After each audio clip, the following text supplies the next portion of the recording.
It's just so special for such our club, mate, our club. Lastly, after 57 years of pain, it's coming home.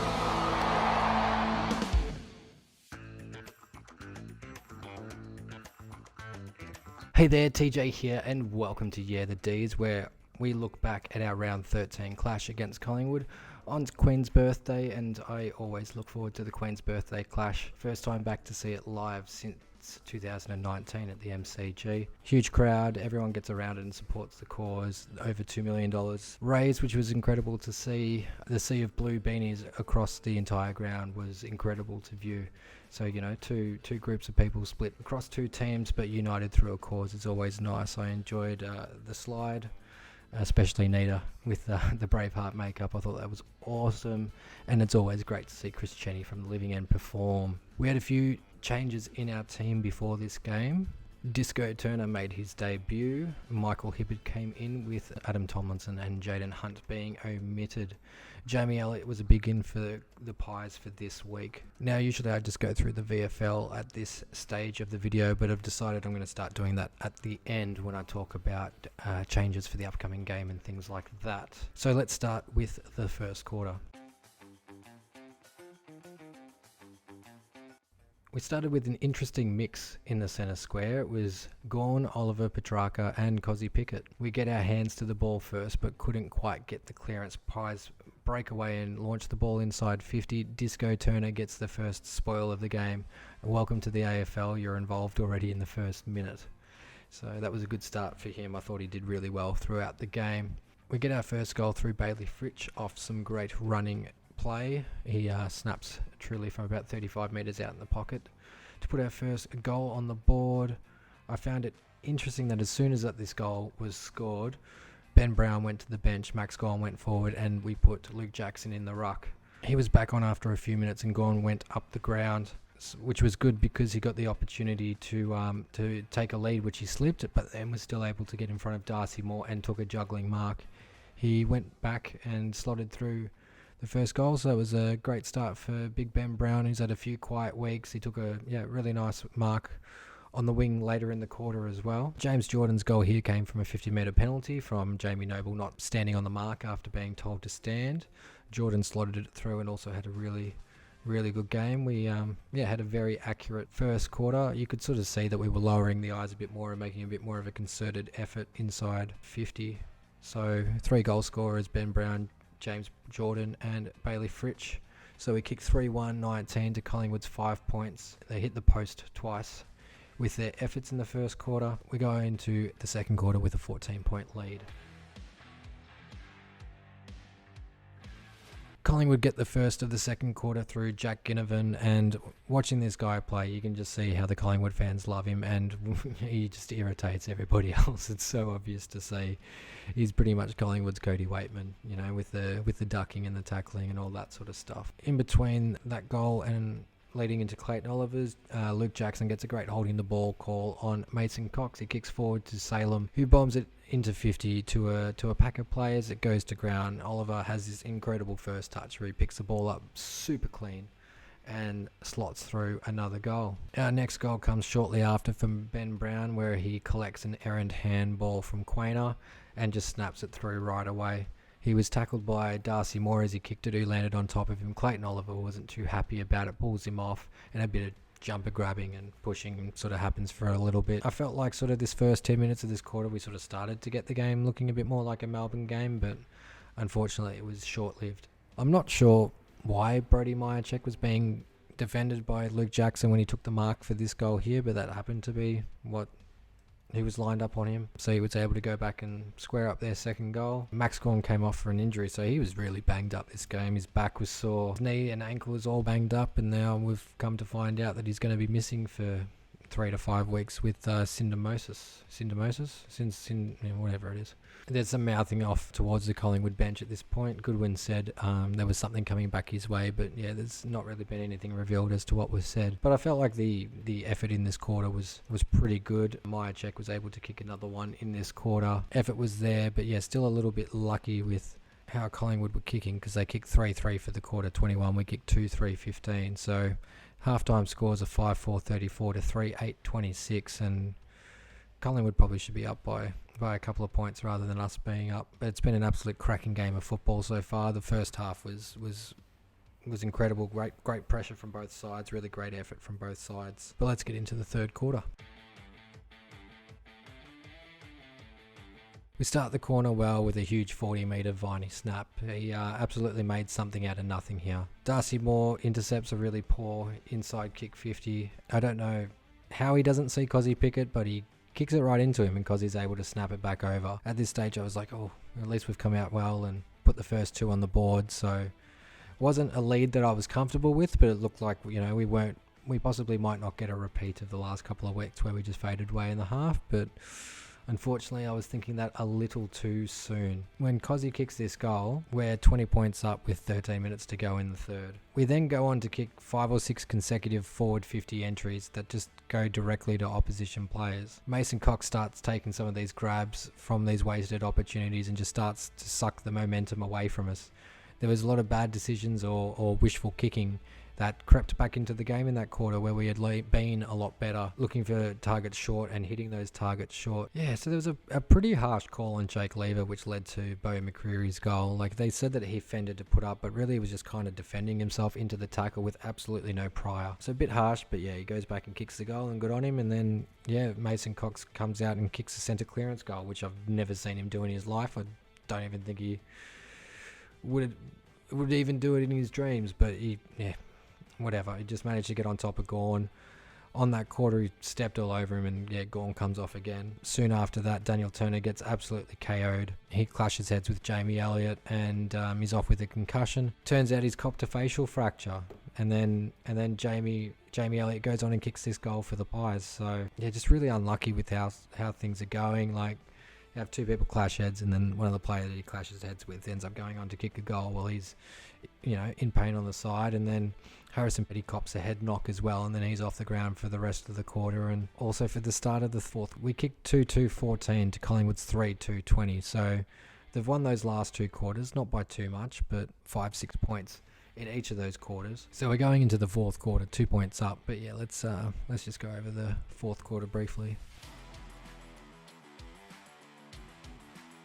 So Petty was off for the first 7 minutes of this quarter with a concussion check. So I was just sitting here so worried because I'd already seen that Daniel Turner was probably our best defender for the game get subbed out, and then Petty, who is replacing the Stephen May role, is off for the first 7 minutes. So I was very, very nervous for those first few minutes. Yeah, Brody Myercheck ends up kicking a goal, and after that, Petty is able to come back on. This puts them in front. Jamie Elliott gets a goal shortly after that, and then Luke Jackson's able to kick our only goal for the quarter, brought it back to a 2-point margin at that stage. But yeah, we just couldn't get the next one. Just a little bit of composure was just not there. We made some small errors, handballs that didn't quite hit the marks that don't stick and get dropped, etc. So the Pies just run on. Yeah, they kicked 4 more goals for the quarter, so they have a 6-goal last quarter. Yeah, we kicked 1 goal, 2-8 to 6 goals, 36 from the Pies. They kicked 6 goals straight, which is just ridiculous accuracy there. Collingwood kicked 3-8 in the first half and 9-2 in the second half, where we kicked 5-4 in the first half and 3-4 in the second half. So Collingwood getting their accuracy right in the second half definitely helps. It's just our second halves in the last 3 weeks have been absolutely abhorrent. Just terrible. In second halves the last 3 weeks combined, we've kicked 6 goals, 16 for a total of 52 points to an opposition which has kicked 25-9, 159. Now comparatively, our first halves have been pretty good. Our first halves are 18-13, 121 points to 11-24, 90. So we're doing okay in the first half, and we're still getting some scores on the board. And even in this game, we restricted Collingwood to 26 points to half time. So that's a really, really good effort there, but they're just not coming out as the same team after half time. So I've heard some people suggesting that there's been a lot of loading and extra training done during the week, so that could be an issue. But really our issue is that our kicking inside 50 is putrid. It's just absolutely shocking. And then Mason Cox goes on to have the most disposals in his career in a game anyway. It was our second most intercept marks conceded since 2020 in this game, and 6 marks. We had 6 marks inside 50 for the game. That's That's so low. That's so low. That's less than 2 1/4 mark for the game. And you're just not going to win games of footy like that at all. Clayton Oliver took home the Neil Danaher trophy with 43 disposals. He had 21 kicks, 21 handballs, 614 metres gained. Jack Vining 33, Petrarca 32, Brayshaw 29. So it was a good spread of disposals here, but probably just not quite doing the damage. So if you look at disposal efficiencies, see our defenders, look at that, that's pretty great from our defenders.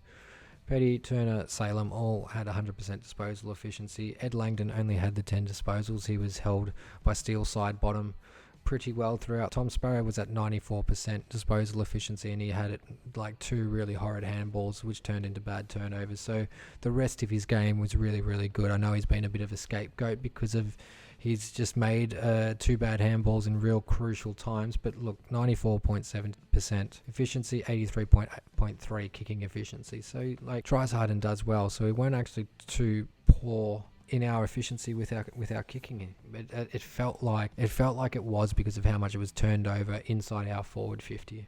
The game was pretty even throughout the game, so yeah, really any team could have won it, especially if we could have done better with our efficiency inside 50. That's a huge drop off. Like for Collingwood to go at 50% efficiency inside 50, that's very, very high, and we should have been able to do better, but weren't able to in that last quarter, giving them way too easy entries into the forward 50 to kick 6 goals straight.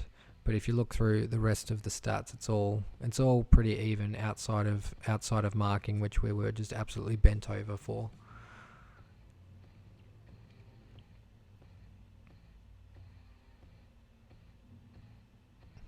So yeah, the pressure was good from both sides, the effort was good from both sides, and just the better side on the day one, and that's for sure. There's not much else I can really say about that, so we'll just get into the coaches' votes. And the coaches' votes gave Mason Cox the perfect 10, Clayton Oliver had 8, Brody Myercheck on 4, Jack Crisp on 3, Angus Brayshaw on 3, and Darcy Moore on 2. So if you look at the way the votes were split up between the coaches, both coaches had almost the same, just Angus Brayshaw and Jack Crisp were both different in those lineups.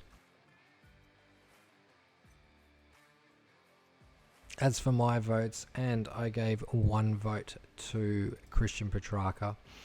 He had 32 disposals, 12 kicks, 20 handballs, 360 metres gained, 8 clearances, and played an okay game without really having his normal impact.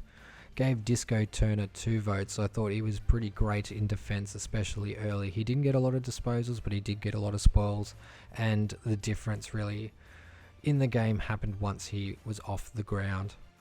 I gave James Jordan 3 votes. Statistically, his best game, he had 29 disposals and a whopping 829 metres gained. He's very nonchalant in the way that he goes about his business.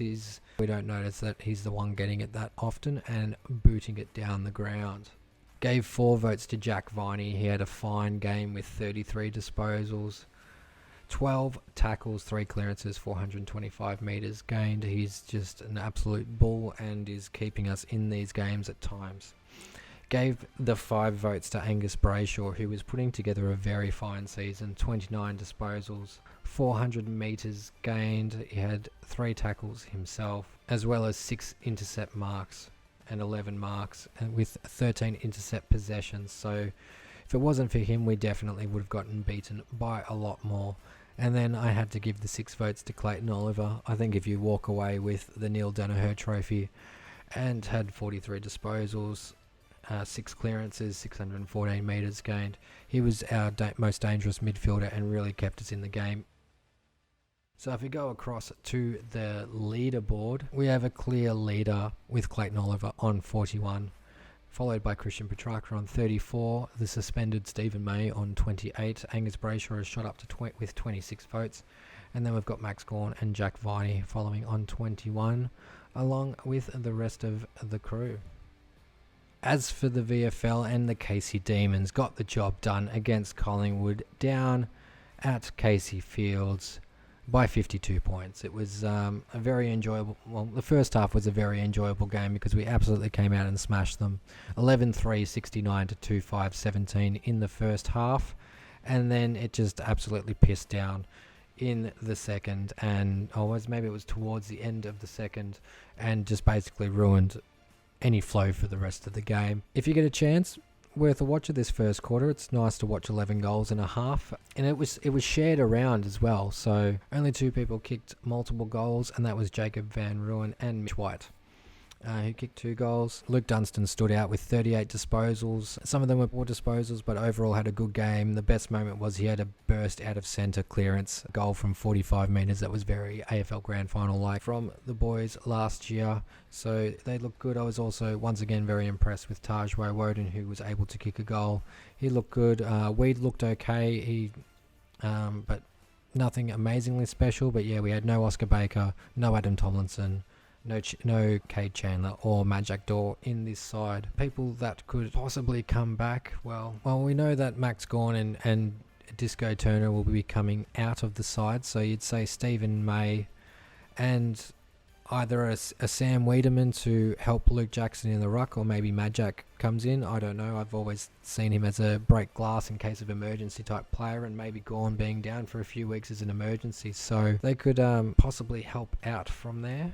But yeah, with the 3 losses in a row and a slight change in percentage, we have dropped down to second on the AFL ladder, which I'm actually kind of happy about because we face Brisbane next. So this finally gives us an opportunity to beat someone above us. I think we might get the job done against Brisbane. It is interesting that we will have to do it without Max Gawn, but I think restructuring some things over the break, even though we kind of get screwed on the break, we only get 10 days, which is kind of sucky. Like every other team gets a proper break, but we only get 10 days. So I'm not sure why Melbourne gets screwed with that, but whatever. I am very, very much looking forward to watching the D's in a week at the MCG against Brisbane and seeing what happens. Fremantle versus Carlton next week. That'll be great. Looking forward to Carlton versus Richmond tonight. I think Carlton will just get the job done and making the 8 a little bit harder for Richmond. Geelong will get the job done against the Eagles. You'd think St Kilda would happily look after Essendon as well. Collingwood are playing GWS the following week, so they'll probably also win that. Sydney. So it's going to make it really tough for Richmond to come into the 8. I'd say if the Western Bulldogs don't get the job done against GWS, it's going to be very difficult for them as well, because this is the most competitive top 8 I think I've seen in years. There's been a few times with Melbourne in like 2017, 2020 when we were finishing 9th that we were very close to being able to scrape in and do it, and I think there's more teams this year than that are doing so. So yeah, that's my thoughts on our 3rd loss in a row. It sucks, but yeah, I don't think we're too far off getting back to our best. I think there's a lot of panic stations in the media, but I'm not too worried yet. As long as we make finals, it'll be fine. And if you remember last year, everyone was telling us that finishing on top is a bad thing to do. So if finishing on top is a bad thing to do, then it doesn't matter where we finish in the top 8, because I have faith in this team that they'll get it done as long as we can stay fit towards finals. So yeah, anyway, thanks for watching. Please leave your thoughts in the comments below, and as always, this has been Yeahthedees. Petrarca! Oh wow! How good is that? Sparrow to make it a 3-goal, 3-pointer Douglas. He's got it! Surely not another one. Handball to Oliver, streaming through. Bang! Bang, bang, bang! Melbourne are the premiers for 2021! And it's just so special for such our club, mate, our club. Lastly, after 57 years of pain, it's coming home.